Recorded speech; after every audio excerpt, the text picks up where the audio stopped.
Yeah, so I'd like to begin the session with a quick introduction before handing over to our moderator, Mr. Nitin Shrotri. Yeah. So a very good evening to all our attendees who joined from all over India and also from other parts of the world. A warm welcome to our eminent set of panelists and our moderator for this session today. This is a thought leadership session on challenges and opportunities in the EV space in a post-COVID era. So there's no explanation needed as to why we have this session. Electric vehicles and electromobility is probably one of the most hottest topics in our country today, and which is why this session is brought to you by EV Tech News and is powered by our technology partner, BorgWarner. Before I head to introducing our speakers for today, I'd like to quickly share a note on EV Tech News. Motor India is a 6.5-decade-old publication established in 1956 and is a well-known brand in the industry today. Last year, we had launched EV Tech News, our latest offering, a dedicated platform that brings you news updates and information from the world of e-mobility. Anything and everything related to electric vehicles, including e-scooters, e-3-wheelers, e-passenger cars, trucks and buses, off-highway electric vehicles, policies and regulations, charging infrastructure, battery technology, BMS, etc. We cover them all under the EV Tech News brand. So if you are an EV enthusiast, which you probably are since you're joining us for this session today, make sure you subscribe to our weekly newsletters, digital edition, and social media pages. So very happy that this is the first ever panel discussion under our EV Tech News brand, and we are very certain we'll have many more to come. Now to our panelists for this discussion, starting with Mr. Karthick Athmanathan. He's Senior Vice President and Head eMobility Solutions at Ashok Leyland. Mr. Athmanathan is a veteran with rich experience in the EV field, and he will be talking about electric buses and electric commercial vehicles from an Ashok Leyland standpoint, and also share his views on how the future of the EV industry looks like in our country. Mr. Sohinder Gill, he's Global CEO of Hero Electric India. He is also the Director General of the Society of Manufacturers of Electric Vehicles, SMEV. He's been a driving force behind the association, and he's made a very important contribution towards the e-mobility revolution in India. Those who've been associated with the EV industry in India will definitely not need any introduction of Mr. Gill. Next, we have Dr. Mukherji, a former flight lieutenant in Indian Air Force, an entrepreneur with hands-on experience, and currently the managing director of Omega Seiki Mobility, a new fast-growing brand in the electric three-wheeler space in our country. While these three speakers will be bringing in the electric vehicle OEM perspective, respectively from a commercial vehicle standpoint, from a two-wheeler standpoint, and from a three-wheeler perspective, our fourth panelist brings in a very, very important dimension to our discussion today. As we know, one of the biggest concerns about electromobility in India is how effectively will these vehicles get charged. And that is where Mr. N. Mohan, who heads Electric Vehicle Charging Infrastructure Department at Energy Efficiency Services Limited, EESL, will play a very important role in today's discussion. A quick note about EESL. It is an entity under the Ministry of Power, Government of India, and is the world's largest energy service company. And it is leading India's mobility initiatives by creating a flourishing EV and an EV charging infrastructure setup. Under Mr. Mohan's leadership, EESL has deployed more than 80 public charging stations and has plans to deploy more than 5,000 public charging stations by the end of 2025. That is quite some vision. And to moderate this discussion and take it forward, we have Mr. Nitin Shrotri. He is CEO of Quantum Leap Consultants.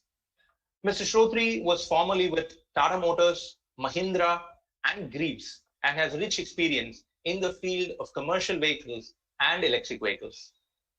He offers consultancy, execution, and training for strategic planning, new product development, project management, etc. So before handing over to Mr. Shrotri for the session, a few quick thoughts. We will have 3 presentations being made today, starting off with one by our moderator, followed by 2 presentations during the session. We hope to have a Q&A session at the end of the panel discussion as always, and we request our attendees to share your questions in the questions window, which you will find on your screen. This session, apart from being portrayed on GoToWebinar, is also being live streamed on the EV Tech News YouTube and Facebook pages. So I will get back to you towards the end of the session. We can now begin with a presentation by our moderator that gives a snapshot of the trends and forecast for the EV industry in India. Over to Nitin ji for the presentation. Thanks, Mr. Bala, for this nice introduction and the opportunity to moderate this session with eminent panelists. I'm really delighted. So what I will start with a snapshot of the EV industry in India. As introduced by Mr. Bala, we are quantum leap consultants. We are into market research, new product development, project and product management in the domains of engineering, automotive, electric vehicles, and auto components. And these are our coordinates. So if you look at the electric vehicle global trends, particularly with respect to commercial vehicles, so you will see that by 2040, around 70% of the buses will be electric. Currently, the fleet size is around 4 lakh, which is running on road, and CV electric van and truck sales will accelerate in this decade. And by 2040, around 56% of the LCV sales and 31% of the medium commercial vehicle sales in China, US, and Europe will be electric. Whereas long-haul, heavy-duty trucks will be harder to electrify, and there will be natural gas and hydrogen fuel cells which will play a role. Although there are people like Infra Logistics in India who have created a 55-ton tipper which is electric and is flying on the roads. So there are exceptions like this. If you see the expected EV adoption in India, so these will be the segments which will get electrified as per the time span that is given. We have seen already that in public transport, buses and three-wheelers are fast growing. In next 1 to 3 years, they will grow much faster than this. Next will be the commercial passenger vehicles, that will be Ola and Uber kind of cabs. For them, the time span will be 2 to 4 years, followed by scooters, which is next 3 to 5 years, and motorcycles next 4 to 6 years. Cars for personal use will be electrified mostly in the next 5 to 7 years. And the last to follow will be medium and heavy commercial vehicles, which will be around 7+ years time frame. The points to notice: the cost of running of an e-car is around 1/4 to 1/6 of an internal combustion engine vehicle. The maintenance cost is almost half. The range anxiety is still there because for cars, the current range is around 100 kilometers with a 16 kilowatt hour battery. For two-wheelers, it is around 80 kilometers with 2.4 kilowatt hours. The battery is still being imported. The cost is around USD 250 per kilowatt hour, and it weighs around 10 kilogram per kilowatt hour. If you see now, look at the EV sales in India, the market size from F18 to F20. If we look at the two-wheelers, the market has almost tripled from 54,800 to 1,52,000. The three-wheeler, the biggest segment in the electric vehicles in India, although mostly unorganized, it has grown from 5.2 lakhs in F18 to 7.2 lakhs in F20. Cars have almost tripled from 1,200 to 3,400, and buses are at around 600 numbers. So total market size in F20 for electric vehicles is around 8.76 lakhs. Now look at the graph. The China EV sales is almost doubling every year. So it shows for India how much potential is there, because Indian market has not yet doubled. It has got a significant increase of around 30-40%, but there is still a great potential for the EV market to grow. So this is all the overall snapshot of the EV industry. If we look at the forecast, so as Frost and Sullivan has forecasted, the various segments, like from 2019 to 2025, how the various segments will grow. Like e-two-wheelers will grow from 1.3 lakhs to 30 lakhs, which is around 23 times by 2025. E-rickshaws will grow from 4.2 lakhs to 10 lakhs, which is almost double. E-autos will grow from 5,000 to 5.4 lakhs, which is 108 times growth. E-passenger cars will grow from 3,600 to 2.7 lakhs, which is 105 times growth. E-buses will grow from 400 to 6,000 numbers, which is 15 times growth. So if you look by numbers, the biggest size segments will be e-two-wheelers and e-autos. And most growth will happen again in e-autos and e-passenger cars. So this is a kind of potential e-vehicles possess in the future. So this is on the forecast of the EV industry. Now we'll go on to the next session now, which is the actual session with the agenda points, which will have a discussion with the panel members. So I would like to ask Mr. Gill his views about the what are local regulations that have come up locally, like Delhi or Telangana have declared incentives. Like Delhi government has declared incentives worth 5,000 rupees per kilowatt hour on electric two-wheelers and flat 30,000 rupees incentive for e-three-wheelers and entrance subvention of 5%. So what impact would such incentives have on the overall EV adoption in our country?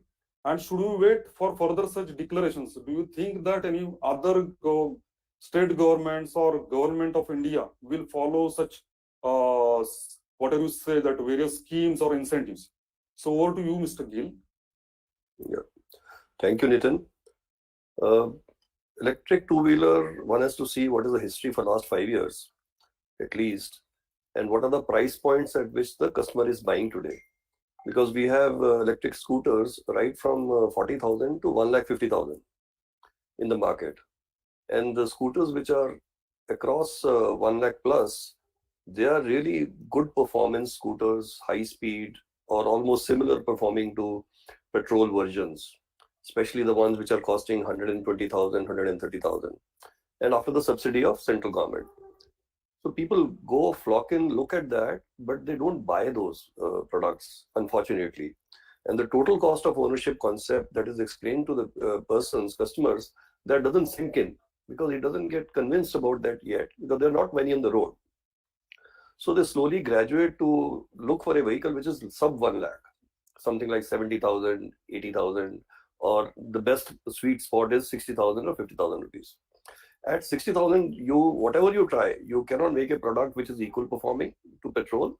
So you have to bring down your standards in speed and range, and also expect subsidized support from the government.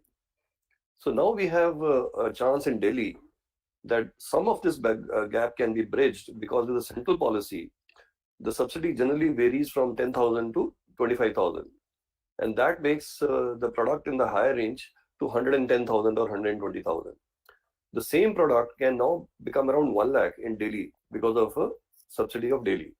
So there would be some sort of a significant movement in Delhi of buying a product which was earlier costing more than 1 lakh and now costing around 90,000 rupees because of Delhi subsidy. So that will be a major change.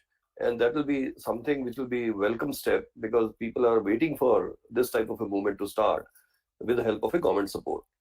Unfortunately, in Delhi, when good things have been done, what has been removed is 90% of the scooters who were earlier getting subsidy, although minimal subsidy of around 5,500, lithium scooters, all speeds, certified scooters were getting 5,500 subsidy.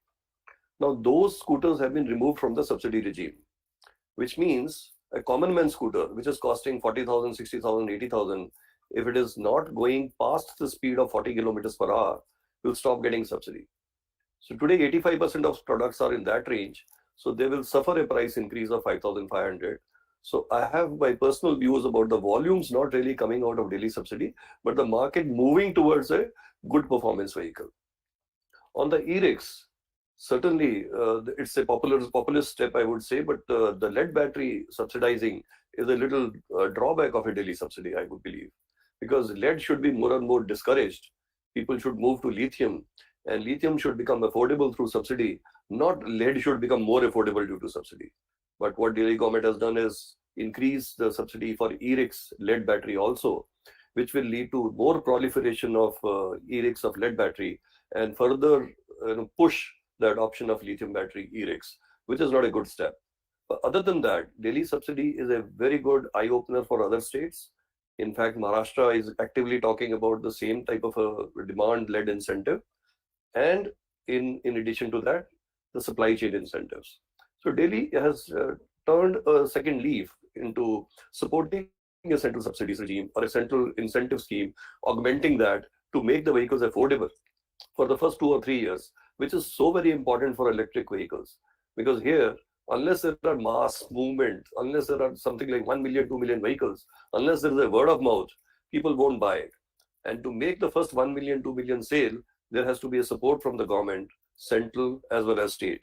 So I believe Delhi will lead that in some terms of higher performance vehicles, taking a leapfrog jump and creating some sort of volumes, and other states would follow. Thank you.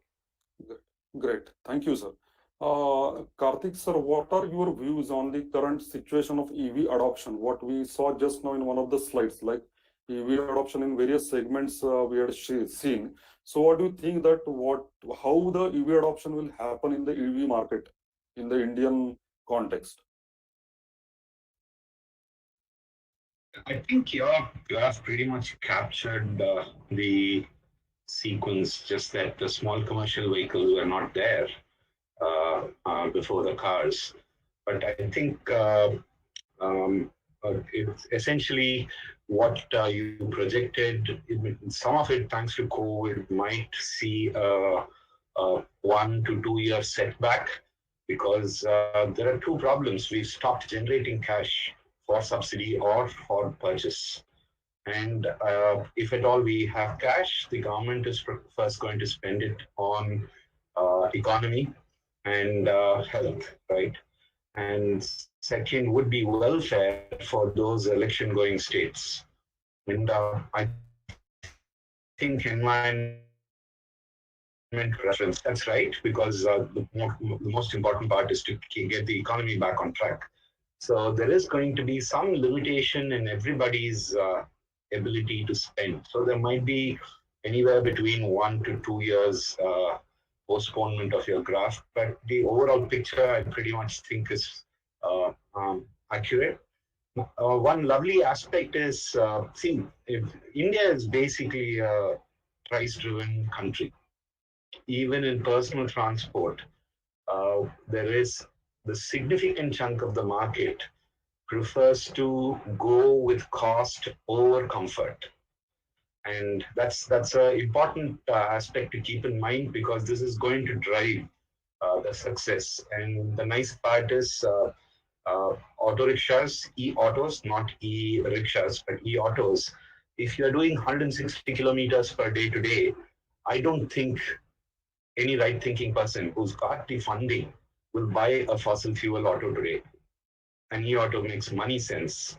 And that's what is important. And that's what is going to drive a lot of need for electrification, charging infrastructure in the cities, etc. And also the swap kind of strategies. So I think the first segment, which is seeing cost parity with diesel on a 5 or a 7 year cycle, is there. Passenger vehicles, it's nice to project cost parity over 10 years, but everybody keeps changing models in 5 to 7 years. So they would like to see the cost parity at an earlier date, and I think we are some time off, as shown in your graph. So predominantly, I think the conversion rate will be in the direction that you had said.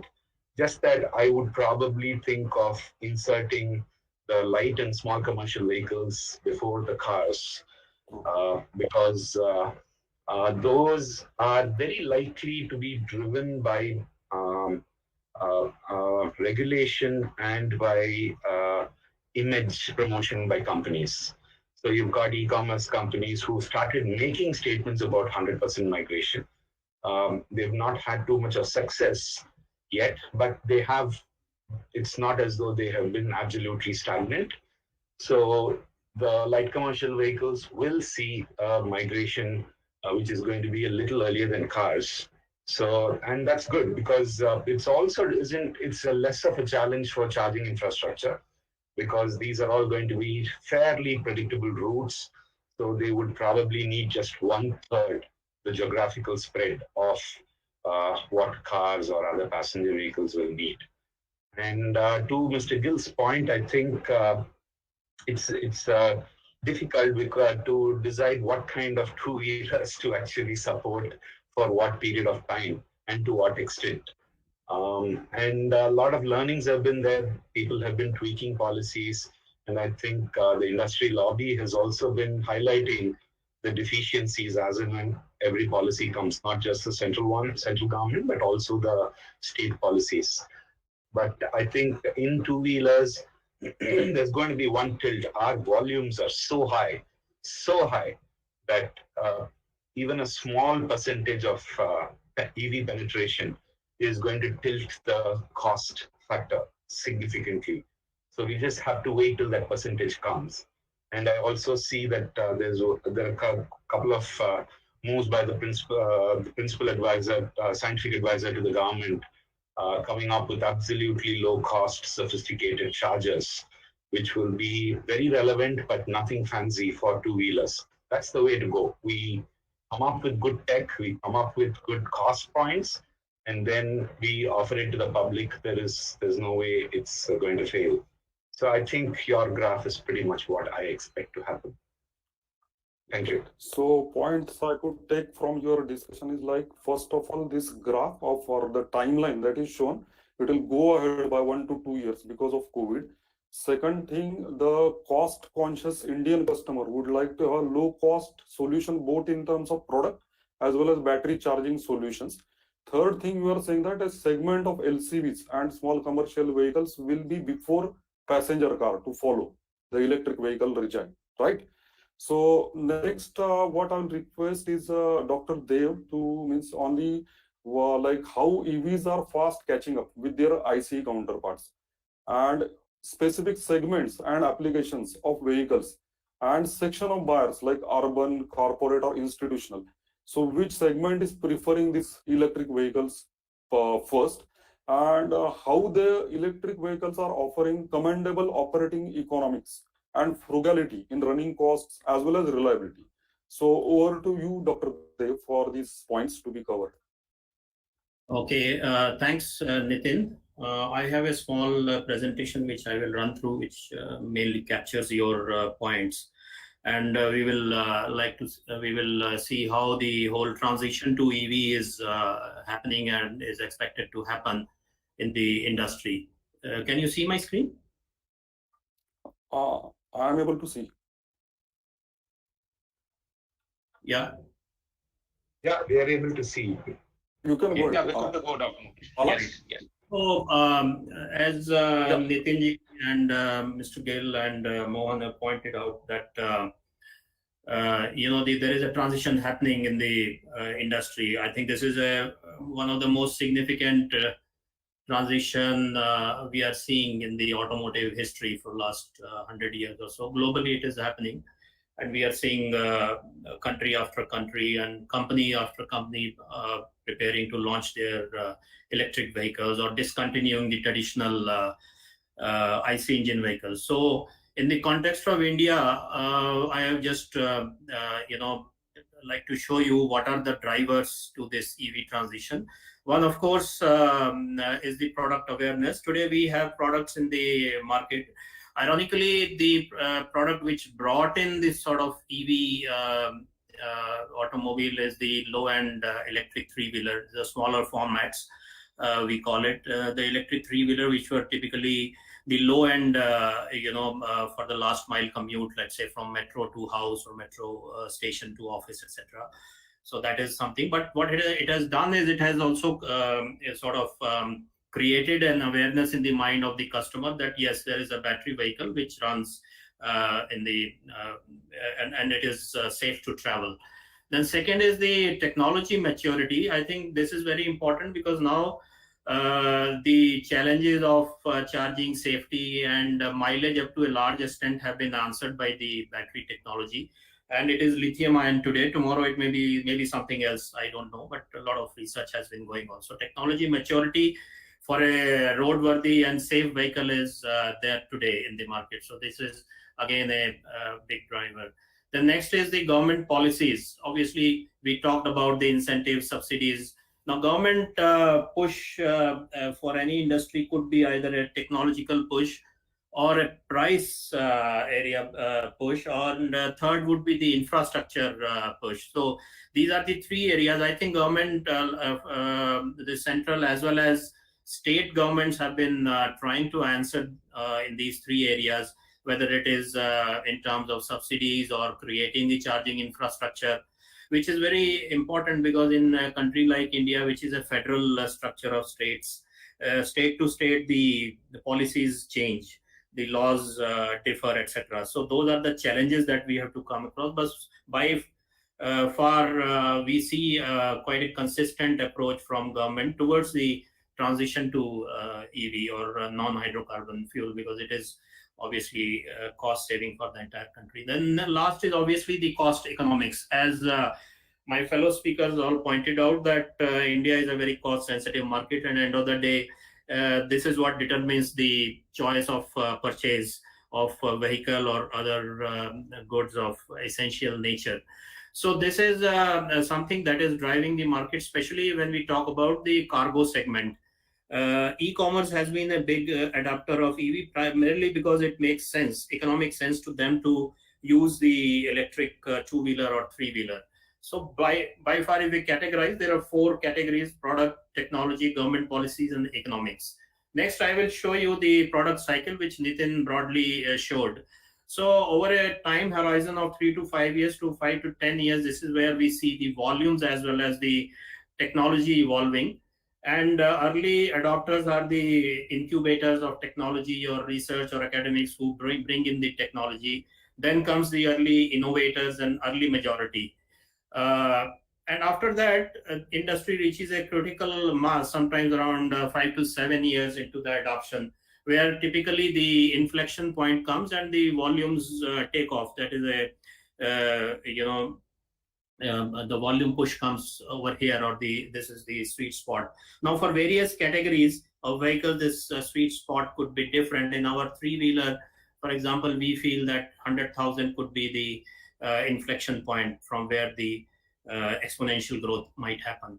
Then the late majority players are there. Then obviously this is where the industry would like to be when the volumes are high and quality and technology is also high and price it gets lower. The statistical data shows that early majority innovators and early adopters are roughly about 50% of the total volume. So this is typically happens in most of the industries. And here we see first, say 3 to 5 years or 7 years, we will see the smaller formats, which are the three-wheeler and two-wheeler, adopting the electric vehicle. And then we see the other, bigger vehicles like buses or LCVs, HCVs. And finally, we feel the car will happen in India, because the purchase points for car are quite different in India. There is a brand, loyalty and other points are important as far as car is concerned. So coming to EV in commercial business, I think we all know how the EV, the e-commerce industry operates from the first to the last mile. There are producers, suppliers, then they come to the sorting center where the packages get sorted out. Then it goes to the final fulfillment center, and finally the delivery person comes to our home and delivers the last mile. Now, this is typically the case today using the traditional IC engine vehicles, the larger vehicles. Now, we feel that the last mile will be covered by and largely by the electric vehicles in the three-wheeler cargo vehicles as well as the two-wheelers. And then the industry will move towards the pickup trucks, the heavier, maybe 1 ton plus range. So this is our market research. Based on that, we plotted or designed our vehicle formats. So this is, as I said earlier, this is a big economic driver for the entire industry, because the cost of running is a fraction of the IC engine. So this is a typical graph which shows the comparison of IC engine vehicle versus the EV. It captures the complete life cycle cost, starting with the EMI that the buyer has to pay, then the fuel costs. Obviously, there is a big differential here. Then employing the driver, the maintenance costs are again a fraction of the IC engine, and finally, there is a zero permit cost, etc., which typically IC engine vehicle user pays. So here we see a delta of something like 15 to 20% in case of three-wheelers. So obviously this is a big reason for the user to go for a three-wheeler. And we know that typically the usages are in courier services, refrigerated boxes for food delivery, pharma, etc. They are adopting this. So primarily the economic drivers are quite favorable. Let's talk a little bit about the challenges on the EV side now. I have divided this into two sides. One is the supply side, and second is the demand side of challenges. So as we see, the technology is the vehicle engineering, since the knowledge is already there in OEMs, the basic knowledge of vehicle engineering is already available. We don't see this as a major challenge. Battery is a high challenge, as we know that the battery manufacturing in India is by and large by battery module makers or assemblers. So the cell manufacturing doesn't happen here because of absence of materials, etc. But if the scale has to come, we feel that this is going to be a major challenge. We must go into manufacturing of full-scale manufacturing of cells and then batteries and BMS, etc.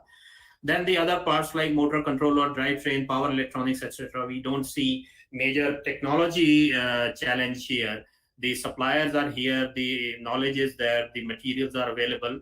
Only thing the EV maker has to work with these suppliers and design it as per the electric vehicle configuration.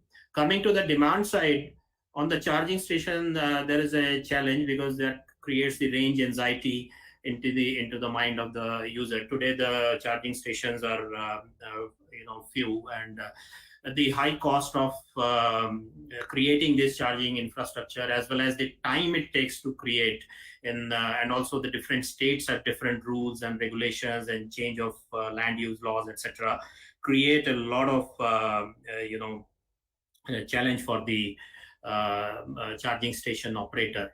And also the tariffs, etc., need to be determined from state to state that differ. So I think those are the challenges. Then as we know, on the commercial vehicle side, maximum the purchases happens in India by way of financing. So that is a major challenge being faced by three-wheeler operators today in our segment. The one is that the financing companies are reluctant to finance, or if they finance, the interest rate is high.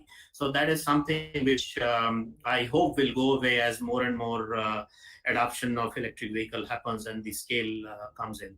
And also the technology ensures that the vehicle is durable and it is a high quality vehicle. So these are the two broad challenges we feel.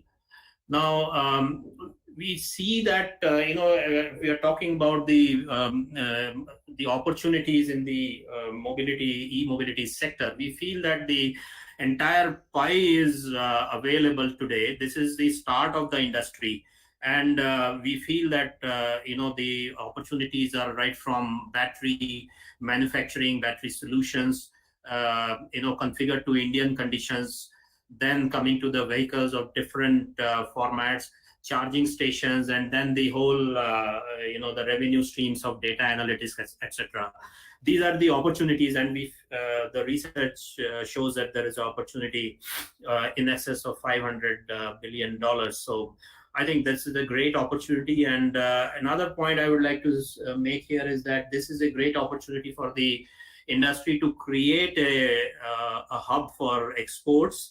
Because even though India, today we are the fourth largest or fifth largest, I don't know, in the automotive industry, manufacturing about 3 million cars and 1 million other commercial trucks and 20 million two-wheelers, etc. But in terms of export of components, etc., our share in the global market is minuscule. So this is an opportunity where I think we can create a brand, for Make in India in this electric vehicle parts segment. This is something that we as a company are, targeting. Now, I think the electric vehicle is doing is that these are the technology companies which are now getting into the electric vehicle manufacturing. This is a kind of a leveler. Traditionally, the OEM, the car making or vehicle making happens in 3 tiers. We have tier 1, tier 2, tier 3. This is the traditional model.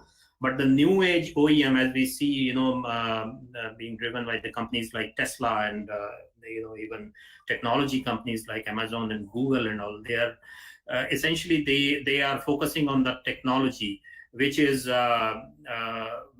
giving the complete solution to the customer, which comes in the form of data and the mobility solution.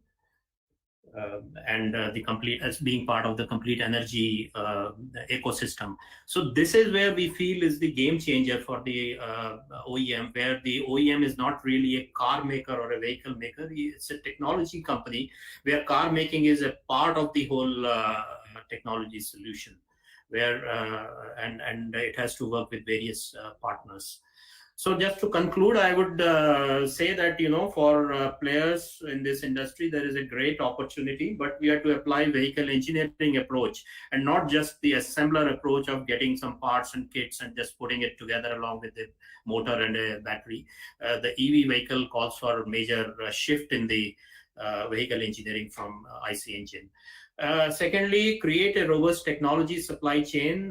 We give examples of Tesla in this, where they have invested a huge amount of money into creating first the battery and the other essential products. Then the technology should be platform agnostic, where the same technology can be applied to different platforms in the vehicles. And obviously, the industry should create an ecosystem where it attracts the best of the talent and creates interest in the mind of the investors. So in short, this is what I wanted to present from my point of view as to how the transition from ICE engine vehicles to EV is happening, and in the context of India.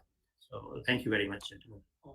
Yeah. So thank you, Dr. Mukherji, for covering many aspects of transformation of ICE to EVs, like starting from the different quality, price, and volume respect to that, how the adoption will be happening from SCVs to the cars.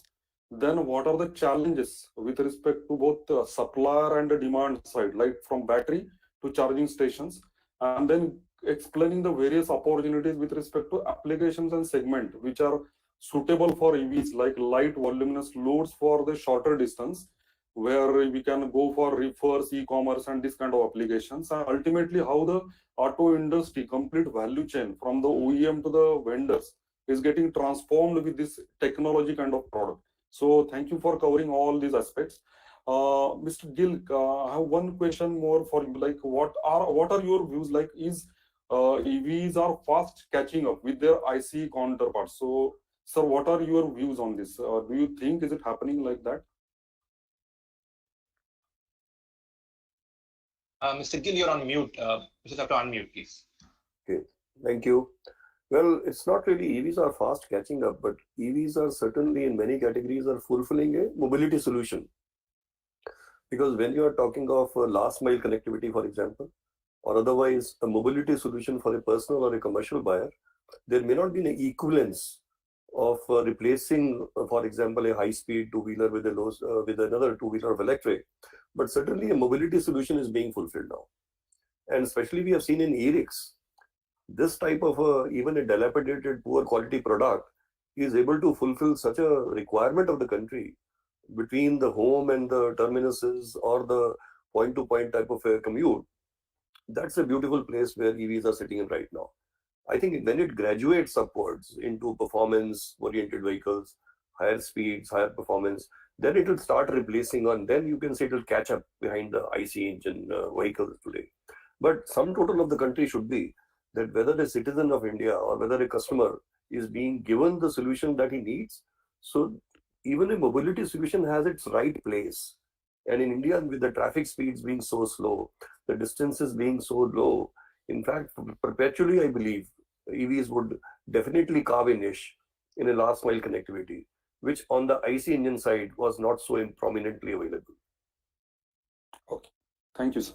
So now I would request Mr. Mohan to share his knowledge about like what are the various charging infrastructure and business models are coming up. What are the key drivers?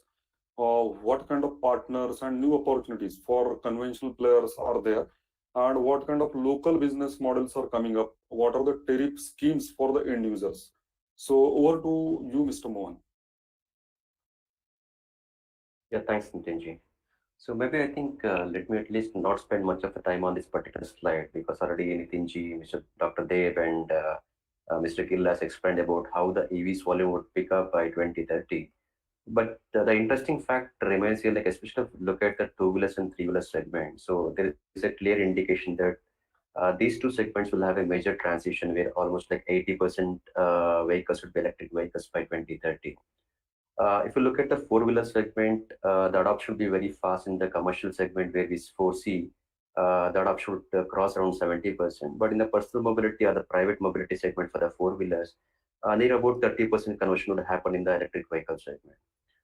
Especially with respect to the electric buses, still there's a almost like a 50%, almost like 40% would be electric vehicles, and rest 60% would still be a non-electric vehicle by 2030.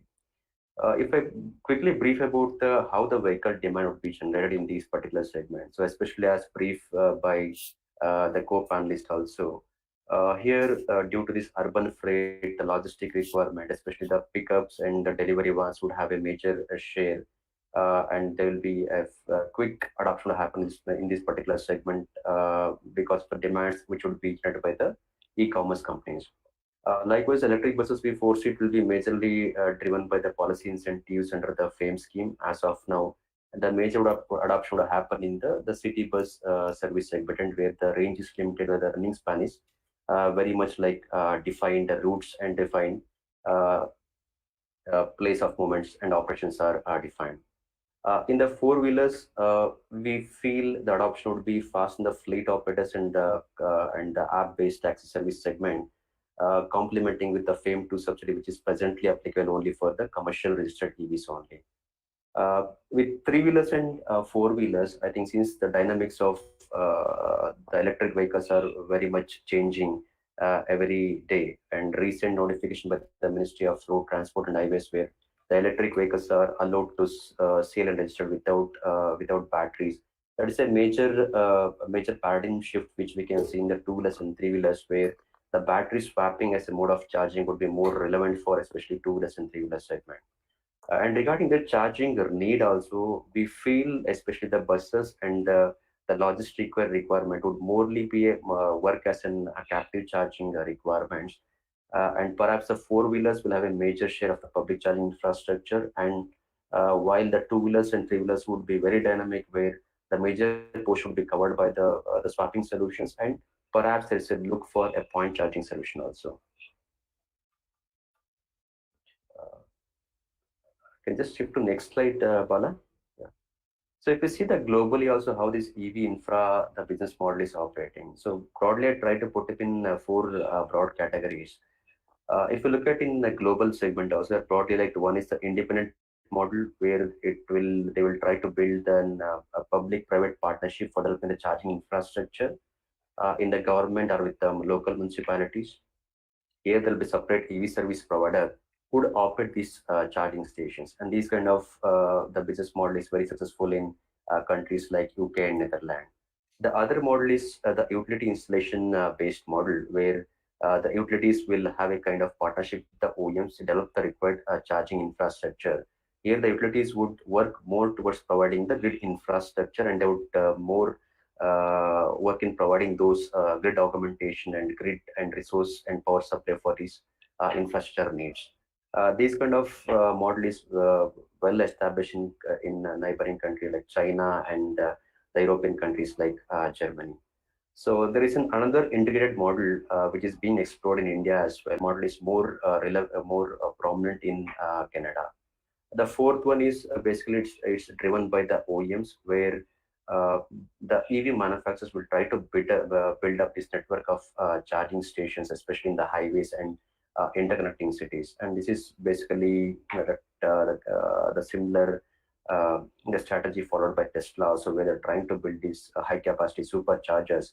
So at least the user can get that access of free charging, which is a combination of both charging plus a subscription model. So here they're trying to have a kind of additional increase in revenue in the existing segment. This will only enable the customers to have a more kind of comfort while buying those electric vehicle segment. If you look at the Indian scenario, India has a different presence of building the charging infrastructure here. So unlike Western countries where the discoms are playing a major role for building this charging station, in India we have the aggregators, which are majorly led by the private and the public sector companies, where are trying to work with the land-owning agencies for building these charging station. Here, majorly the companies or the charge point operators would work with the land-owning agencies, where they will have a kind of revenue sharing model or a fixed rental model, where the entire investment is done by the charge station operators, and from the usage charges, these revenues are recovered over a period of time. But considering the fact that the present utilization from these stations are very low, without having a kind of subsidy in place, it's very difficult to bring in the private investment at this point of time. But gradually, as we foresee the EV adoption to be much progressive towards 2030, we feel the investment will happen in a very large scale for building up this charging infrastructure.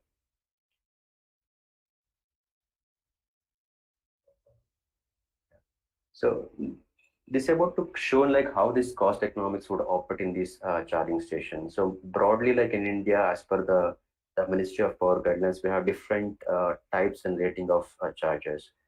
We have this Bharat standard AC and DC charging stations, and also we have the higher capacity chargers, which are basically followed in the internationally also, basically the CCS, CHAdeMO type 2 standards. If you look at the components of setting up a charging station, almost like the 50 to 60% would be the hardware cost, and the requirement of auxiliary equipment with respect to the service connection, getting the grid infrastructure, which adds up to almost like 30%. So close around like 60 to 70% is the hardware cost plus the grid infrastructure cost, which would come up while building these charging stations. And if you see the right hand side, like the graph which I tried to put in a simple manner, how this would have an implication on the end user tariff. If any operator who's building up this the Bharat DC charging station, if you see almost like 60% is the input electricity cost, which is a pass-through cost to the end user tariff, and almost like the 40% is the share between the capital expenditure and the operating expenditure. If you look at the high capacity combo chargers, where the rating goes up to say 100 kilowatt to 150 kilowatt capacity, which will have multiple charging guns with GBT, CCS, and CHAdeMO. Here almost like the electricity cost would constitute to 40%, and rest 60% is the capital in the operating expenditure. So one thing for sure, if you see each states, they have notified the separate EV tariff also. But some states, they have gone with a single part tariff structure where only the energy charges are applicable, and some states have gone for a two-part tariff structure where apart from the energy charges, there is the fixed charges. But prima facie, and also like as a strong recommendation, we also put up a lot of request to regulatory commission stating that considering the nascent stage of electric mobility in India, adding up any fixed charge would have an implication in the end user tariff. If you largely look at the kind of opportunity the Indian industry could look at the EV charging segment. So some of the major components which are used in the EV chargers with respect to power electronics, the charger guns and the cables, these are mainly imported from the other countries, so which constitute almost like 60 to 70% of the cost of the charger. If industry can look at localizing these components, I think the cost of deploying these charging stations would be much lower, and also we can look at some of the larger opportunity for exporting these chargers globally also. There's a big market which is available, especially the charging segment is concerned. Yeah. So this is one interesting study which was done by Deloitte, and this is mainly applicable for the four-wheeler segment. If you see the four-wheeler segment, consultation, the consumer have a more inclination towards the diesel segment as of now. So almost like 50% still prefer to go for the purchase of diesel vehicle. And next segment is almost like 50% where the consumer are thinking for shifting to battery electric vehicles, and almost like 25% would looking at some kind of hybrid solutions. The second graph is something where the consumer, the preference with respect to the paying an extra premium for electric vehicle is determined. This was an interesting study where you can see almost like close to 50% have clearly indicated that if the price range of the electric vehicle versus the IC vehicle is less than 1 lakh, they are more keen to shift towards the electric vehicles. And the purchase decision is mainly influenced by the cost of the electric vehicles. And almost like when you see the range of say 1 to 3 lakh rupees, almost like it's almost like 21% still they are willing to pay that extra premium of 3 lakh rupees over the IC vehicle. So this is the Indian market is price sensitive market, and we need to see like how this cost parity can be bring around in the four-wheeler segment if this transition has to happen in the personal mobility segment is concerned.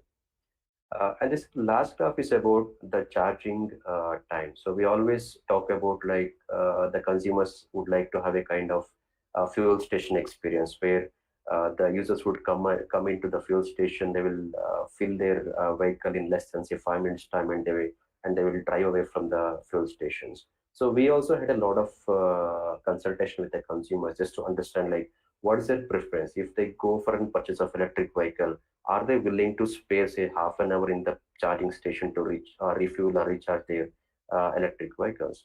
So astonishingly, we found almost like close to 35% still okay with spending half an hour in the public charging stations, where at least they can park their vehicle, at least they can go around in half an hour, and their vehicle could be charged.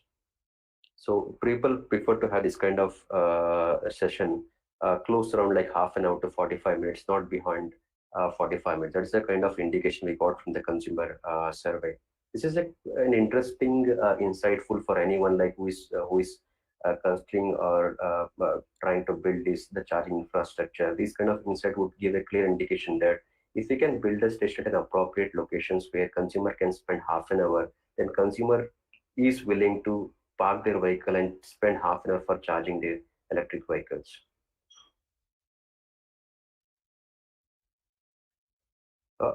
Just to summarize our experience of operating close to 80 plus charging stations in Delhi NCR. So we commenced our operation in last year, May 19. So we see the initial utilization was less than 4.5%.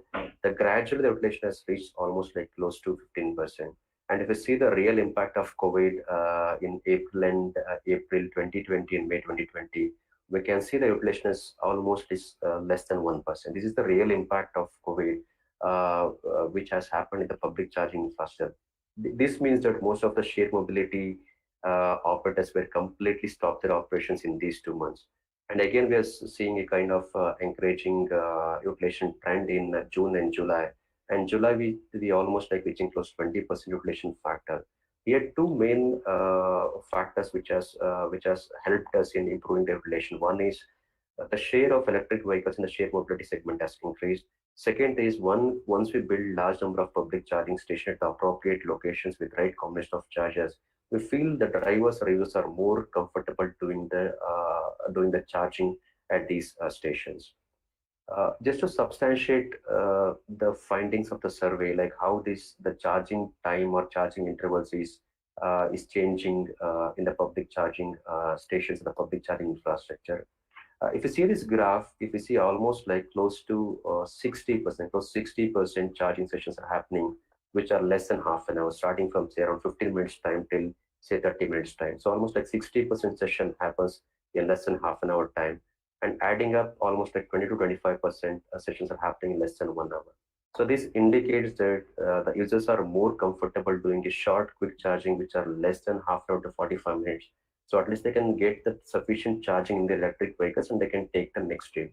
And this is majorly the study has been done for the commercial vehicles. We feel the personal electric vehicles will not come and use the public charging stations, and majorly the commercial vehicles which are using share mobility by the Ola, the Blue Smart, Triple E Taxi, they are accessing these charging stations and they prefer to use these stations for short quick term charging. Maybe with this, I thought we'll share these insights to the audience. Maybe let me stop here. Maybe I'll just hand it over back to Nitinji for any questions. Thanks, Mohan, for this enlightening on the charging stations, cost, economics, and global and local trends.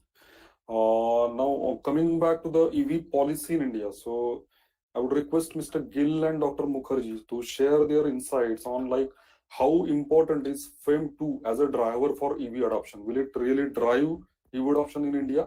And how is the scenario post-COVID? And what impact would the pandemic have on the small scale and unorganized players in the domestic EV space? Mr. Gill, can you share your insights on this?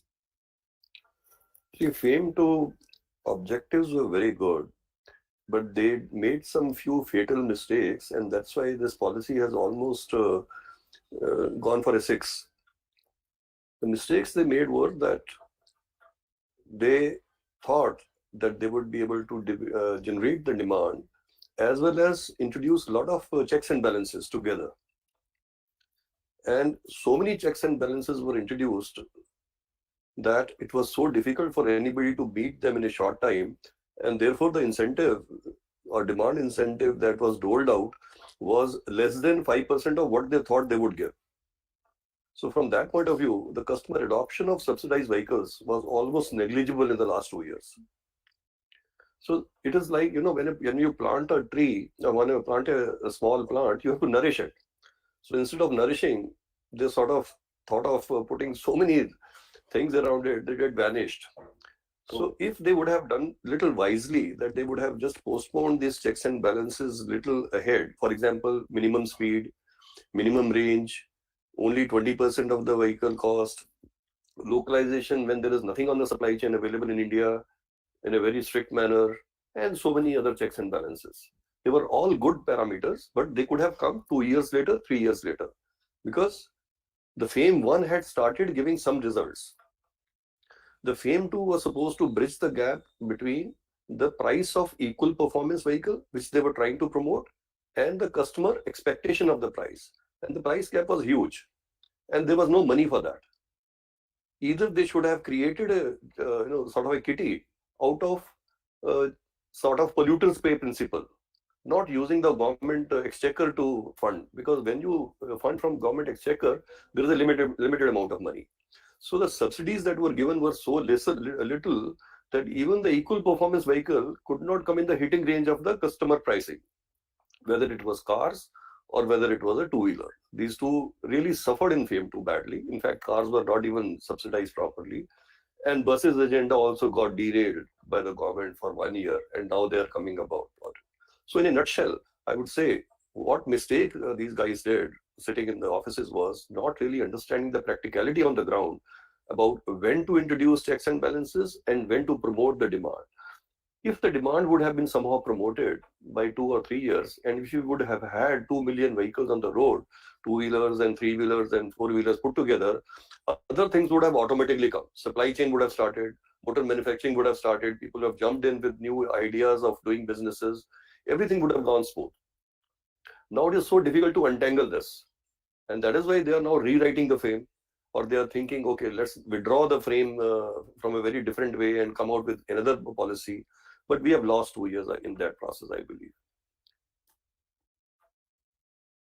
So what I can understand is that the government tried to reduce the cost of the vehicles through localization to give an opportunity to local players also, and thereby making the vehicle within the reach of the customers. But what you are saying is that it happened too much for the players to get into that FAME 2 for whatever limitations or the checks and balances. So Dr. Mukherji, what are your thoughts on this? Any additional points you want to put into this perspective? No, I think Mr. Gill has given a very practical, view or his thoughts on the practical implementation side of it.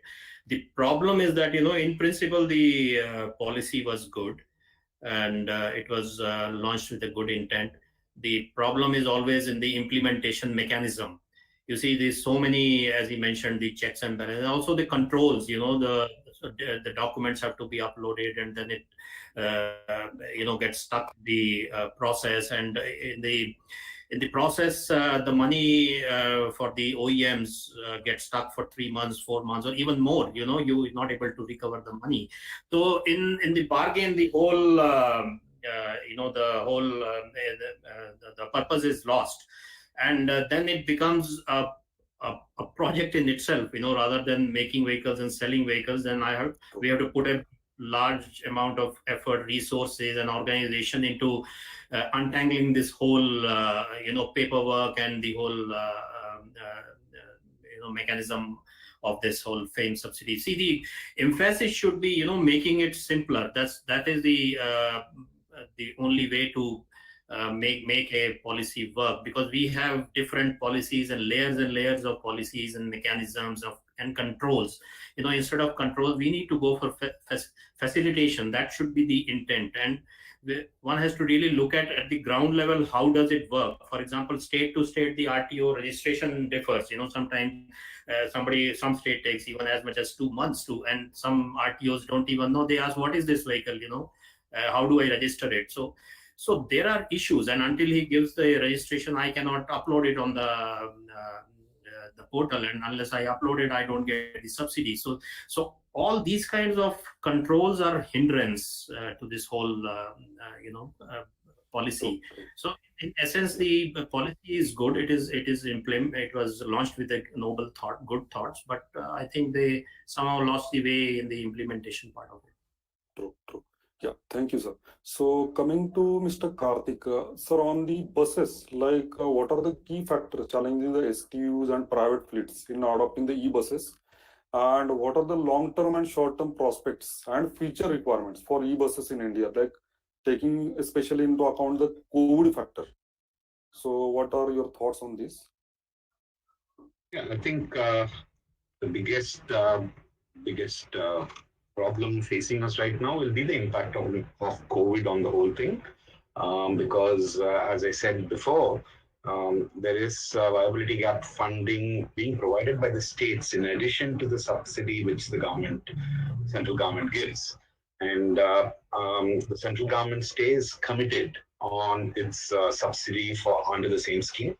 They're not going back, but a lot of the states have already started seeing cash flow problems, and it's a little difficult to focus on the environment when you don't have enough cash flow on economy at all. So we are seeing quite a few establishments cancelling orders, not just FAME 2 but non-FAME 2 orders also. And this is something which was expected by a few of us in the bus industry way back in May when COVID. It was clear that this is not some 2 months of shutdown, but a full year of economic impact. So there's going to be a lot of difficulty in finding money. So that would be the biggest worry in terms of costing us a year or two delay. But assuming that COVID never happened, I think in FAME 2 at a central level, a good amount of work was done to address a lot of the concerns. But unfortunately, just like in two-wheelers, as Mr. Gill was saying, there were a few aspects which were neither learned nor were they consulted. And those have turned out to be killers. So if you look at 5,500 buses that were targeted, hardly 3,000 were able to see the light of day.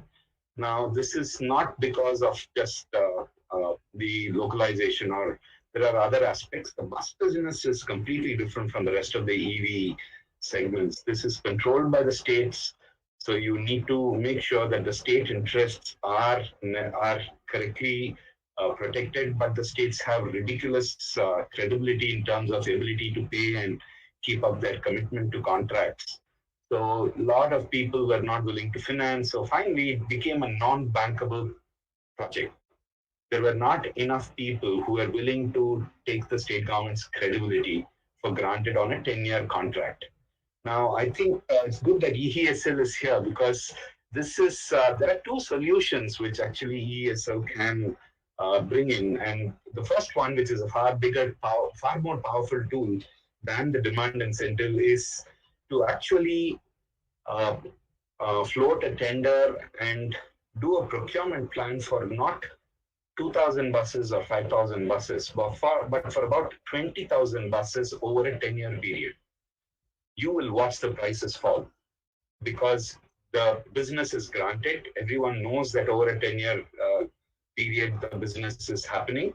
And so guys will be falling over each other to actually get at the thing. And this kind of muscle and the capability and the technology to make this happen between GEM and people like EESL, it's already available. They've given evidence that this is possible. And I think we should exploit that opportunity. It will be a unique business model. While doing this, we shouldn't get into the trap of, I want one standard specification. This is a federal country, and each state has its own specifications and likes and dislikes and preferences.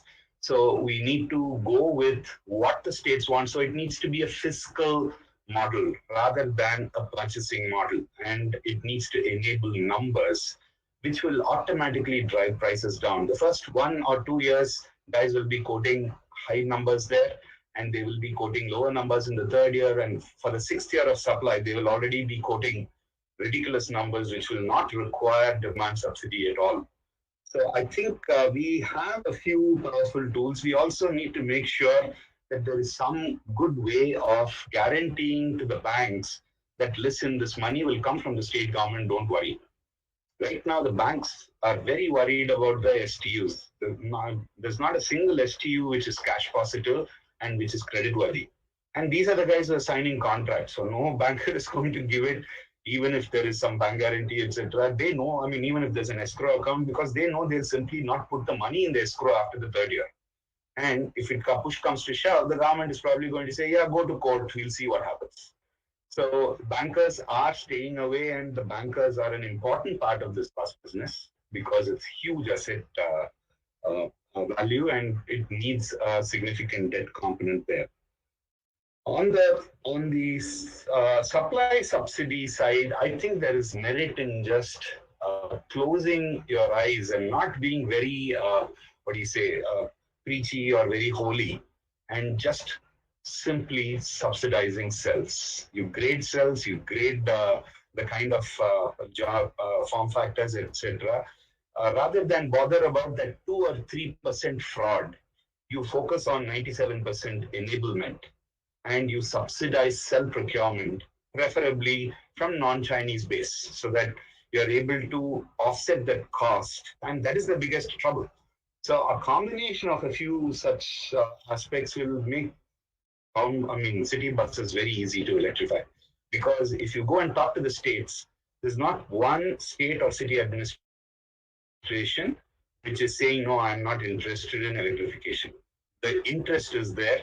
The money is not there, and the scheme is kind of very difficult. And the states also have a problem. You go talk to the STU guy and you say, how will I sign this Niti Aayog thing? If that fellow defaults and runs away, I have to pay the rest of the debt. Why should I get into that kind of situation? So there have been people who backed off. Himachal Pradesh is a classic example. And West, they are already worried. So you need to have norms which will and this is not some large industry body lobbying, but credible players need to be there for the state to take that kind of a risk. The STU is worried. We all know what happened in the Junrun scheme. Most of those buses which came from China stopped running after the second year, or at best the third year. So these guys are worried. Will these small players run away? So back them up. You don't prevent them from bidding. Allow them to bid, but make their stakes higher. Ask them to give larger bank guarantees for longer periods. Now that's a good way for the state to develop comfort. So it's not about just doing business with established players or large players, but also about giving an opportunity for new entrants, but with safeguards for the state. So I think the tendering model, we also need to start tendering the way Transport for London does. They don't ask for, I want 50 buses. They tender for, this is my route, this is my schedule. You run it with 5 buses or 500 buses, I don't care. You tell me what your price is per kilometer. I think that kind of tech neutral and asset planning neutral approach will make it far more productive. And unlike passenger vehicles, the major advantage in commercial vehicle is your energy management strategies can be tweaked to suit each route and each schedule and other aspects. So you should allow all that to play. Swapping is a classic example. You can have high power charging, you can have flash charging. He will quote for it in the first year with fast charging because that's the tech available, but he'll develop the technology within the third year and he will go after LTO-based flash charging for buses. So you're allowing the market to play, you're guaranteeing a large number of order over a period of time. I think most South American countries have followed this model. So they are getting better prices from even people like Volvo. So I think these are key points which will drive the bus business. But still, we still have to wait for people to get money. This COVID has really ruined things for everyone. So we'll just have to wait and see when the cash comes back into the system. Thank you. Done. Yeah, thank you, sir. So just a quick question on the various new features in the light of COVID. Any new features that will come up as a requirement in the e-buses? Just few thoughts on that quickly. See, I guess the vaccine and subsequent treatment in the next year and a half will prevent a long-term shift. You need to remember that these guys are not making money. So if they transport lesser number of passengers without changing the ticket price, they are just going to go bankrupt. Instead of 30 years, they'll go bankrupt in 3 years. So I don't think there'll be any long-term. I have seen all these fancy stories, but believe me, there at least Ashok Leyland knows its business. We hold a 65% market share in STU business. Those guys need the seats and the standing capacity to even reduce losses, not even break even. So this kind of, no, I'll give space seating, etc. for city transportation, I think it'll all change back after a year and a half when treatment is on hand. So I don't think there'll be any long-term impact on city buses. There might be some interim impact on the staff bus segment because companies, for them, staff transportation is not a very big part of the cost. So they might increase the number of buses and have different kind of seating layouts and plans. But once again, that will be temporary because this is a cost for them. It is not really a revenue center. So they will revert to the old seating as soon as treatment comes. So once you have vaccination and treatment, people will not be looking at this kind of social distancing. And this is India. So we have to be a little bit more realistic. You already see what is happening in the markets. The public, in spite of being warned, people really don't care. They really don't care. So that's how it's going to be. And I don't think you can have policemen in every bus stop controlling the people who get into the bus. And if the driver and the conductor take a tough stand, believe me, at least in 50% of the states, they'll get beaten up. So it is not going to be very easy to follow. And that's our perception in Ashok Leyland. But we are prepared. We've got about 20 different seating layouts for different applications, different door entry strategies, etc. We are prepared, but we don't expect it to really make a permanent and a paradigm shift. No. Right. So now the question to both you and Dr. Mukherji, like you said that in the beginning when I showed the evolution of EVs, after three-wheelers, do you think that LCVs and maybe intermediate commercial vehicles also will pick up in terms of electrification? And what are the kind of segments and how much kind of potential they both possess as a segment, LCVs and ICVs? See, our our stated policy or strategy right now is not to have a long-term strategy. You need to realize that the tech front is changing rapidly, especially in the context of commercial vehicles, where there is much more flexibility implementing new tech faster, sooner. Cars and others which are mass produced, it kind of tends to get booby trapped. But in commercial vehicles, tech is likely to keep changing and the product will keep changing accordingly. Given this, I think the the LCV coming in after three-wheeler is pretty much clear. I think it's about 150 kilometers per day. That's the average our customers are using. And for 150 kilometers a day, for it to make money sense, his battery price has to come down to about $160 per kilowatt hour, including the cooling system as well as the increased structural battery content. Remember, commercial vehicles run 18 hours, 16 hours, etc. if they have two drivers. So you're going to have far more robust battery packs. So they do cost about $30 more than what it will cost inside a car or a two-wheeler. And you have thermal management systems which are required. So I think the LCV segment, you'll probably see movement more because of the regulation, as well as initiatives, self-initiatives by the e-commerce and retailing guys, because their valuation improves when they commit to green. So theirs is a valuation-driven business model. It's not really a profit-driven business model. So we expect that approach to by these companies and regulation to reach, to help them start rather than the TCO parity. I hand over to Mr. Mukherji. Dr. Mukherji, what are your thoughts? Like, do you think that the movement will be there from three-wheelers to LCVs in electric vehicles? How fast? Yeah, definitely.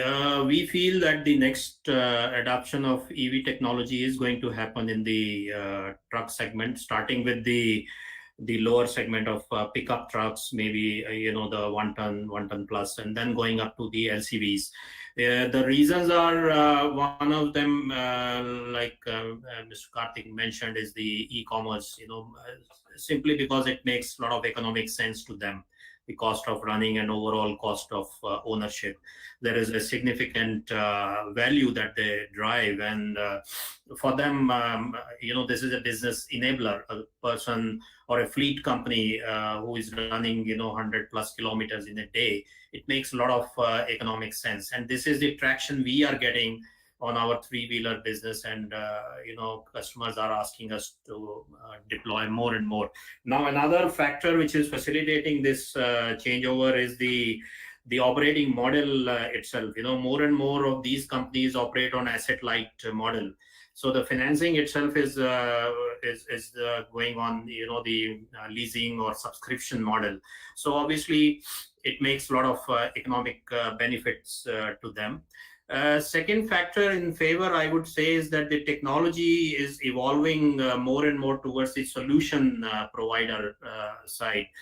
Not only just the vehicle hardware, but giving the entire solution. In fact, it is going towards hardware as a service, or even mobility as a service. So essentially what it means is that if I am deploying my vehicle, I am actually selling space to my customer. Could be Amazon or Walmart or whatever, or the logistics service provider. So it's not the vehicle that they are worried about, or they care about. It is the amount of cubic feet that I deploy from point A to point B that makes economic sense to them. So today, we feel that new companies, the modern companies and the established OEMs, they will have to move more and more towards the as part of being a solution provider. Rather than just a OEM, which is the traditional, the style of functioning, so that you become part of the whole mobility ecosystem, and then and use technology to drive it using the data analytics. For example, you can see, depending on the amount of cargo to move what is the type of vehicle required, what is the route required, optimization of the route today. I mean, mathematical models are available. Algorithm can figure out what kind of vehicle is required, whether it's three-wheeler is appropriate or a four-wheeler is required. I think this is where the industry will is moving, and technology is playing a far bigger role into this. So definitely the shift is going to happen towards more and more heavier vehicles. So to come to over to Mr. Gill, sir, what do you think that what is the way forward to reduce the battery costs? And compared to global markets, does India as a market have any differentiating factors or trends that could play to our advantage? So there is no definite way of reducing battery costs because it is going to follow the international trend. Scale advantage could be there, one, but that will come with time. The way things are, we have seen the volumes in the next 3 to 5 years, volumes are not going to be that high. But the way to reduce the fuel cost of an electric vehicle are many, which means how to reduce the battery size, not the battery cost, or how to increase the technology of the battery, where still there are so many technologies that are being researched. But what can we do in India is now leapfrog into a later technology beyond LTO, beyond solid state batteries. It is a 5 years, 10 years type of a scenario, but yes. So there are only two ways. One is reduce the size of the battery, which means come out with other models, innovative models like swapping, quick charging, or otherwise short routes. And secondly, is the technology which has to be at par with what is happening in the world. Something has to be done in India and beyond that. Otherwise, it's a normal curve. Bloomberg says $72 per kilowatt hour. We say that it's not going below 100. Somebody says it's 120. So it's simply what is global trend will follow into India. Okay, sir. Bala, do we have time or you want to go to the question and answers from the audience? Bala? I think we can move to the Q&A if that's okay, Nitinji. Yeah. So you can start with that maybe. Sure. So what we'll do with it? Yeah. Firstly, thank you so much. I think it was a very insightful discussion. Time probably just sped by. We're almost at 5:30. Would request the panelists for 5-10 minutes additional of your time to take some questions as well. We've received a number of interesting questions from our readers. I'll share them 1 minute. I'd like to start off with a question for Mr. Mohan, related to the same last topic with Mr. Gill was talking about. What repercussions do you think we can expect as a result of restriction of imports and moving towards self-reliance with respect to EV manufacturing? You can answer this probably from a battery manufacturing and sourcing of cell perspective.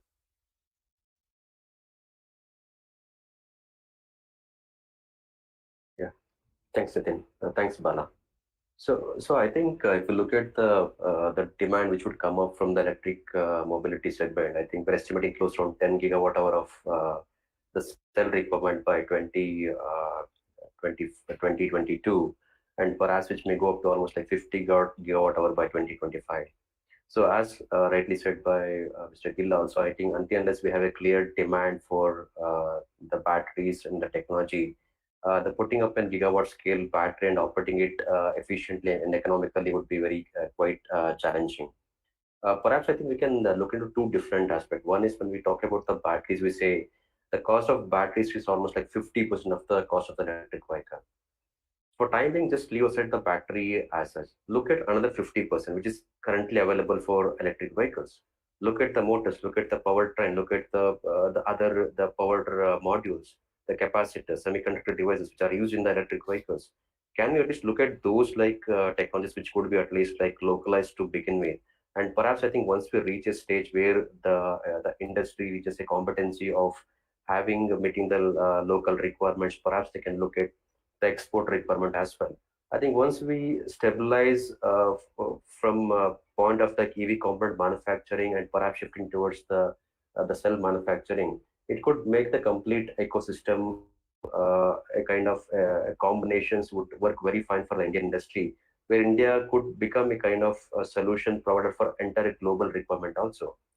So I think we need to look at both ways, a short-term strategy, where at least like industry can look at some of the EV component manufacturing with respect to the power electronics components.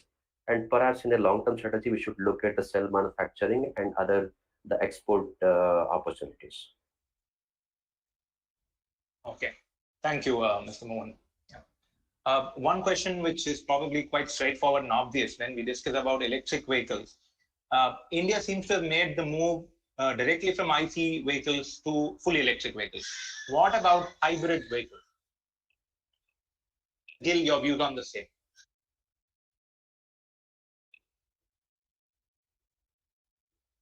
I believe hybrids there is a place for hybrids, and perhaps government sort of forgot about it. And in absence of scale, hybrid is surely one answer of tasting the electric part from a consumer mindset point of view. Because there are full hybrids, mild hybrids, strong hybrids, plug-in hybrids. So I would not advise mild hybrids or so, but surely strong hybrids and plug-in hybrids give the same experience. And today what is required is experience, adoption, awareness about electric. So somewhere we have missed the boat somewhere, and we should introduce hybrids, because electric is little away for four-wheelers, especially I'm talking, little away in cars, but hybrids certainly have their place. Mr. Athmanathan, would you want to add something, given that AL is probably also into hybrid? I mean, iBus was a product that you launched. Yeah, commercial vehicles is much easier because there's no criteria other than money. The customer sees our product as a money-making investment, not as anything else. But to Mr. Gill's point, I think cars, especially the stronger hybrids as well as the plug-in hybrids, that's going to help ease the entire ecosystem, whether it's the consumer, whether it is the supply chain, whether it is the aftermarket. It's really going to make a difference, and I think we missed a bus there. So talking about hybrids is a bit wasteful. Talking about supporting hybrid cars, I think, is a very good move. It will help on all three sides, consumer, the supply chain, as well as the aftermarket. So there's no doubt about that. For buses, unfortunately, hybrids don't make money sense to customers. Otherwise, I would extend the car logic to buses as well. But I mean, if there is no money sense, then probably the government can offer it. There won't be any takers. That's all. Hybrids are very relevant to have in the cars, and I think it's going to be an important lever. Interesting, right? One question to Dr. Mukherji. Your presentation threw a lot of interesting light on the new age electric vehicle OEM. So do you feel India needs some specific strategic design when it comes to the electric powertrain? That's probably a lot different from the one that exists in other markets, including China and other developed markets as well. What is your take on the same? Well, I think if you talk about the complete powertrain, then the battery, along with the entire drivetrain, needs to be engineered. As I said, that instead of just adopting an assembler approach, we need to focus on quality, robustness of the vehicle, and that is where the game changes, and the industry has to now evolve towards that, giving a robust quality, durable quality vehicle, not just the low-end cheap vehicle which lasts for, 6 months or a year or so. So coming to the battery, the India has challenges on the thermal side. The temperature goes as high as 47 degrees in the north and all that. So the battery cooling has to be designed taking that into account. The whole battery health is a major issue. The charging, discharging, the life of the cells, and the behavior of the battery needs to be sort of configured based on Indian conditions. As far as the drivetrain is concerned, the motor controller and the drive, you see, the focus has to be on building the efficiency. It is not just pick up some motor and drivetrain and put it in the vehicle and it will start running. Of course, it will start running, but it has to run like a properly designed, engineered vehicle. So that is where the question of efficiency comes in. and the technology plays a part there. So I think the lesson here is that we have to work with the or the OEMs have to work with the drivetrain partner, the battery partners, and design the entire vehicle architecture suitable to the Indian roads and conditions. Because you see, one thing we have to realize is that the battery and the vehicle is designed around the battery, and in the formats like cars and other higher range vehicles, the battery has to be placed on the floor. So the question of the vehicle stability, suspension, and the whole vehicle dynamics comes into play. So that is something where the vehicle engineering and the technology plays a major role, and this has to be figured out for each OEM, customized to their vehicle. Thank you, Dr. Mukherji. Extending the same question on a similar line, there's another question that asks about the current thermal management solutions that are being used in EVs in India, and also what is the future with respect to thermal management solutions and other future technology to improve the battery life in the Indian market. Mr. Athmanathan, would you want to share your views on the same? Maybe Mr. Gill can take it next up as well.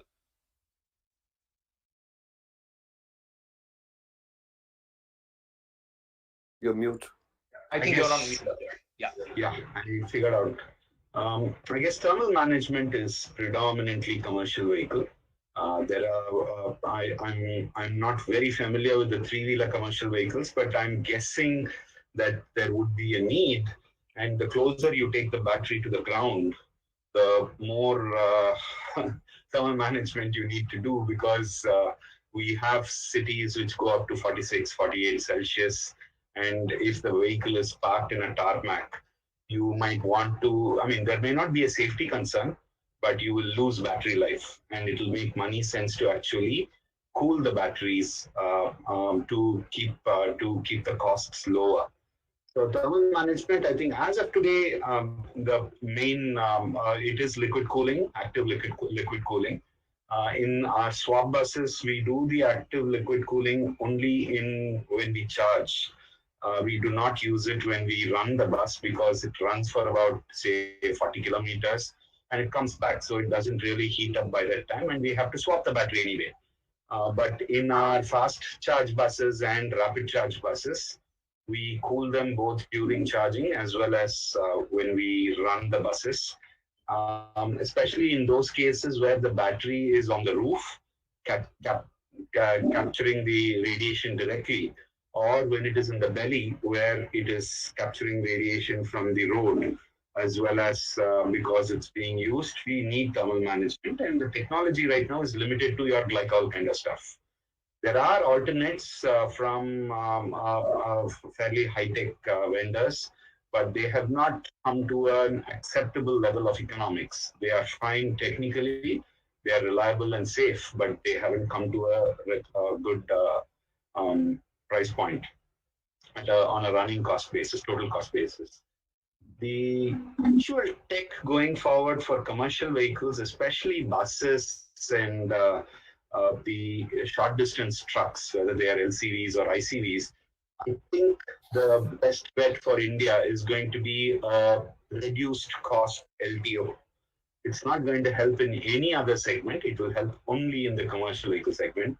And lithium titanate chemistry is something which offers already, even at current prices, it offers a pretty good TCO when you take a 10-year payback. TCO evaluation with IC engines. It is more competitive than fast charge. And I see that cost reduction happening through both product and process technologies. I hear that the Principal Scientific Advisor's Office as well as DST are looking at launching a project in LTO, because the most important part, it's absolutely safe. Right? It just can't have a thermal event. So it is a very tempting proposition, but there is work to be done. So it's not something which will happen immediately. So I think tech-wise, we have enough chemistries which are around LFP and NMC. We also have LTO coming up on the battery side. And but honestly, the motor and the power electronics, there's very little impact in spite of the technology changes, but we will keep seeing new solutions coming in there as well. But predominantly it will be on energy management, and we are looking at double gun charging, delivering about 250 kilowatts, 300 kilowatts, 150 kilowatt each gun. We are looking at pantographs. So there are quite a few options in energy management, and we will definitely see all that happening now. Thank you, Mr. Athmanathan. Mr. Gill, would you want to add something to this? In two-wheelers, there are many ways people are trying to find solutions to it.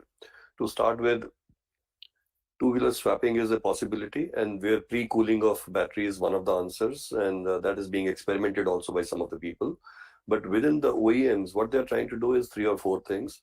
The first one comes as education to the customer. For example, every vehicle now you open, you will find a caution there. Please do not charge when you directly come from a sun like noontime, and don't plug the charger on, or electronically stopping the batteries to be charged till they are cooled below a temperature. Second is the chemistry itself. Some of us have gone back, in fact, to LFP with the same reason that NMC was a little volatile on higher temperatures. So we've gone one step back, but given safer batteries. The third one is having larger capacity batteries, but not allowing them to be fully discharged in a charge cycle. So limit the charge-discharge cycle to a lesser type of a band also ensures that temperature resistance is there in the sort of a vehicle form factor. And fourth, obviously, is two-wheelers are easy to cool, because if the battery is positioned right, even a little bit of finning and air cooling through the normal wind created due to ventures is being experimented. So it's a mixture of many things, but starts with customer awareness, ends up with chemistry, form factor, and a simple cooling technique, because no amount of liquid cooling or sort of otherwise refrigerants is going to help in a two-wheeler. It's only going to add cost, unless there are very high power motorcycles which will come in future. Thank you, Mr. Gill. Interesting to see the different range of views from a two-wheeler perspective, also from a commercial vehicle perspective from Mr. Athmanathan as well. Mr. Mohan, we have quite an interesting question, particularly to regarding the charging infrastructure. Quite a broad question, I would say. On one side, we're talking about electrifying the villages and rural areas across our country. And on the other side, we're talking about using the power to establish charging infrastructure, typically in the developed cities. So how does EESL or the Ministry of Power ensure there is a balance between these two? So that, and broadly, how do you see the future of e-mobility in our country? Okay, so I think if you look at the Indian automobile sector, I think as rightly said by Mr. Gill and Mr. Karthick ji also, it's like a slightly a price-driven market, and the mobility needs are entirely different. If you look at the urban mobility needs versus the rural mobility needs, there's a paradigm shift here that the traveling kilometers are less than say 30 kilometers. Maybe in the rural mobility, the requirements are much longer. So where the trips are much longer because of the public limitation, the public transport availability and the infra needs. I think presently, I think the government or the ministry is more focused towards like putting up the infrastructure at the urban locations where there is an affordability and disposable incomes are there with the consumers, where at least they can afford to look at shifting towards electric vehicle.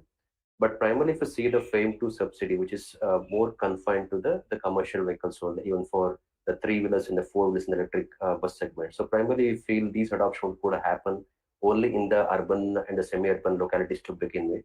And subsequently, once they see the reliability of these electric vehicles on road, once they see the improvements on the services, once they see the improvement in the cost of operation, the transition could happen towards the rural mobility. But still, if you see the Indian, the rural market also, you can see like the e-rickshaws already they have a penetration. If you go to any of the small towns in the UP or some other states, you can see there are dealers who are operating these e-rickshaws, on those rural sectors. Until unless there is a transition towards the higher chemistry batteries with better vehicles, still, I think those mobility needs should be met by the kind of mid solutions which are being powered by the e-rickshaws. But largely, we feel, I think the success would remain, I think, once the adoptions begins at the city level, at the urban and semi-urban areas, and gradually the proliferations would happen in the rural mobility needs. I think the way, I think, where we are trying to push the infrastructure at the urban cities, I think is the right approach. And we feel, I think, down the line, maybe in the 2 years down the line, I think we could focus more towards the highways and integrating cities, and then further we can look at some of the look at the rural mobility needs, which could be electrified. Okay. Thank you, Mr. Mohan. We'll probably take a couple of last questions, wind up by around 5:45, max 5:50. Dr. Mukherji, coming back again to a little on the supply chain part. Last week, I think there was a completely India company, typically an IIT incubated company, that announced local battery manufacturing for EVs. What is your take on the future of battery manufacturing locally? And in case you'd like to comment on, there are certain concerns about the battery swap technology. Would you have any views on that? And probably I'll ask Mr. Athmanathan also to add once you're done. Yeah, thanks. You see, battery manufacturing today is largely the assembly. Cells are getting imported and batteries designed, and then modules are made in India. It is, I think, basically because of the lack of scale and the investments required to set up, for example, a giga factory in India. But eventually, we do see that the critical mass will be reached, and we will have to do the large-scale battery manufacturing to take care of the supply chain. So to do that, obviously, each link of the supply chain, whether it is the cell or basic materials, etc., will have to be figured out. I mean, a lot of it depends on the government initiatives and policies, because India do not have those materials which are required to build, for example, lithium-ion batteries. So obviously, the supply chain of these rare earth and materials have to be sourced out. So, there is a question of scale, investment, and the material availability and securing the supplies of those materials. So these are the challenges which we'll have to overcome. I don't think there is a clear-cut answer to that. It is a question of, the industry coming forward, making investments, and also the government ensuring the policy as well as the supplies of these materials. So that is, we'll have to wait and see how the industry evolves. As far as the battery swapping is concerned, the technology is there today. I would say it is fairly matured, and vehicles can be configured to take care of the swapping. Obviously, in a country like India, various modes will prevail. I don't think it will be entirely fixed battery or entirely swapping. Most likely there is going to be a combination or a hybrid model. And because city to city, the challenges are different. If you go to the rural side, the challenges are different from the urban side. So it's going to be a mixed mode kind of operation on the battery charging side. The swapping is definitely a proven option. And I think as more and more time passes, the technology will evolve much more. And that's my view. Thank you, Dr. Mukherji. Mr. Athmanathan, anything on the battery swap side? Yeah, I think I limited to commercial vehicles, especially buses, because I still haven't had an opportunity to see the three-wheeler, two-wheeler part on swap. It is important from the point of view of safety. The technology is there. I agree with Dr. Mukherji there. But let's say we commoditize it, and there are people who come in as independent battery players. This is 65 kilowatt hours of energy on a 700 volt system. So it's not a bomb, but it's something pretty close to a bomb. And you really don't want jugaad kind of stuff happening there. And so there is a need, and in case there is a fire, it's the bus brand which gets affected. It's not the battery brand. So similarly, even for three-wheelers, I think this risk is there. All said and done, the OEM knows exactly what is good for their vehicle. And they need to be, if they're going to pay with their brand and they are going to start feeling liabilities in the market, I think they should be given a very, very strong say on how the swapping is structured. It should not be something which completely or even partially excludes the OEMs. There is a risk. We are talking about operational risks. The technology is there, but will you deliver it safely all the time, every time? And will you continue doing this over a period of 3 years or 5 years when the battery lifestyle continues? So it's not about the tech or getting to run for 3 months or 6 months and having a major celebration. It's about having incident-free operations for 3 years, 5 years, the life cycle of the vehicle. And the OEM pays the biggest price for this. If something happens, the brand gets affected. So I think there has to be much more tempering. We are fine in Ahmedabad. We control what we do, and we have only exclusively authorized guys who are permitted. If others want to do it with market batteries, we are fine. We won't do it. We simply will not take that up as a thing because our brand is much bigger than probably 300 or 1,000 buses here and there. So I think there needs to be a little bit more diligence and taking the OEMs on board. This has not been done. This has not been done. Registering vehicles without batteries, etc., is a risk.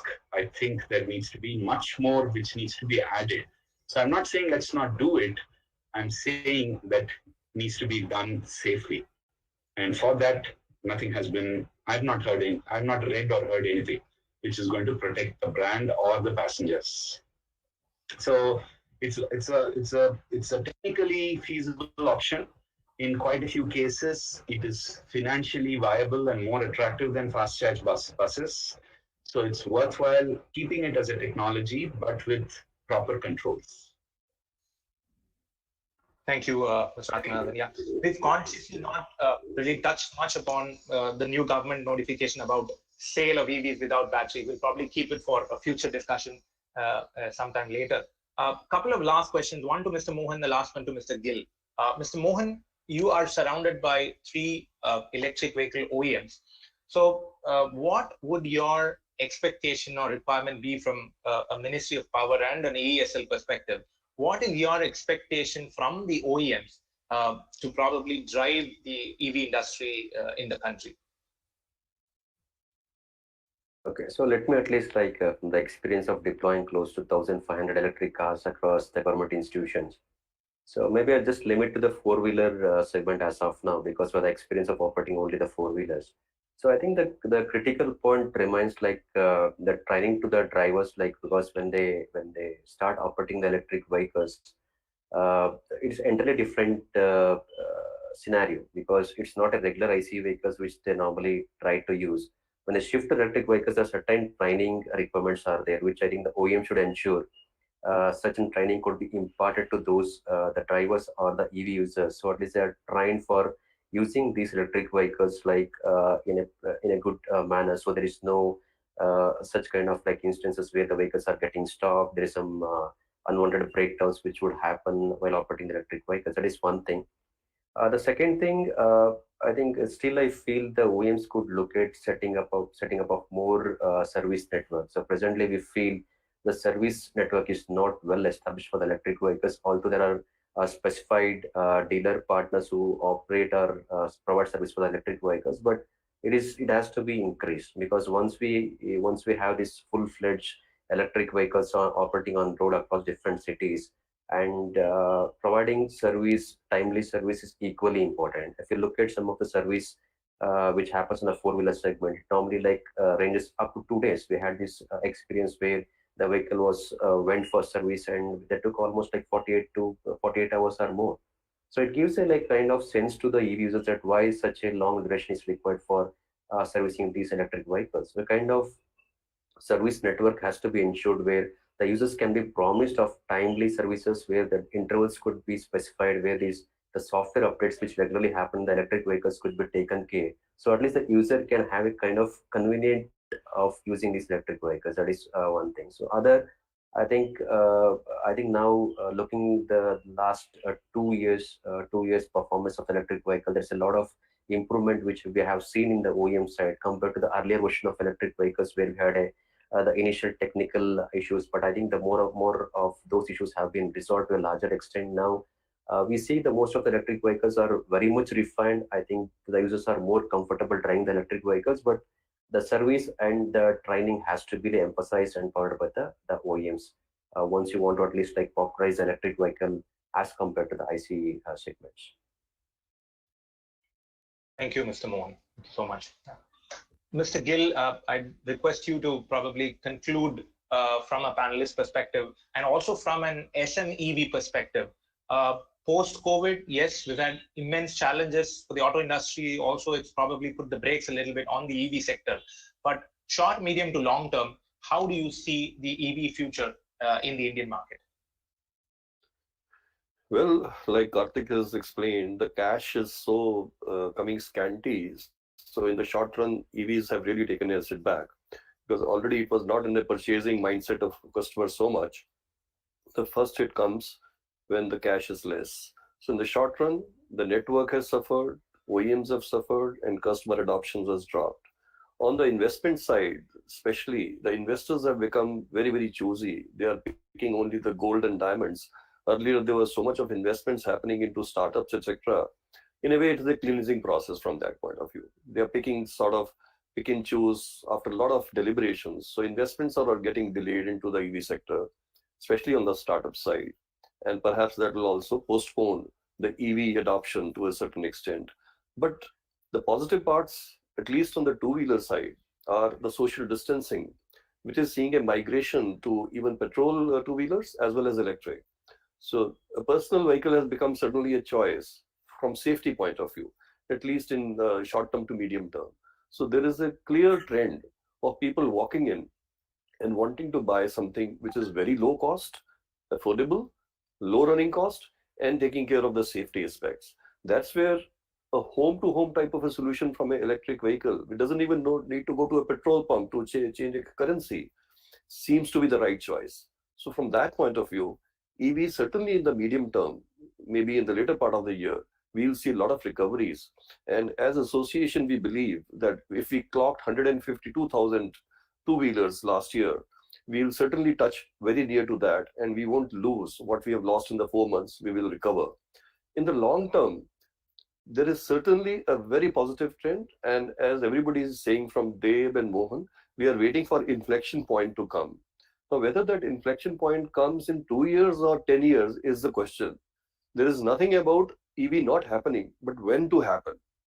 For that, we are all getting together. We have to still get together. For example, a Delhi policy, when it came out, there was a panel discussion in which MOSRT was there, others were there. And there was a big fight between them and saying that, why didn't you consult us before a policy? So consultation process of policy formulation with the stakeholders, interministerial, because it's a common agenda for the country, for the customers, for everybody. So I think one thing that can change the scene is not money, but commonality of purpose. Every stakeholder has to be on board, integrated approach, lot of consultation, so that a clear directional path is given to the country, to the OEMs, to the manufacturer, to supply chain, that here it is, 1 year, 2 years, 3 years, this is the blueprint, go ahead, and things will happen. Wonderful, Mr. Gill. Thank you so much. I mean, a very optimistic and a very realistic way to conclude, I would say. I mean, and probably the bottom line is very simple. If we all work together, I think we're really going to tap into the huge potential that our market offers. So we'll conclude the session. It's been a very, very fruitful and an insightful discussion. Thank you so much for taking time out from your busy schedules, Mr. Gill, Mr. Athmanathan, Dr. Mukherji, and Mr. Mohan. And also, Mr. Nitin Shrotri, thank you so much for moderating this discussion, taking it and steering it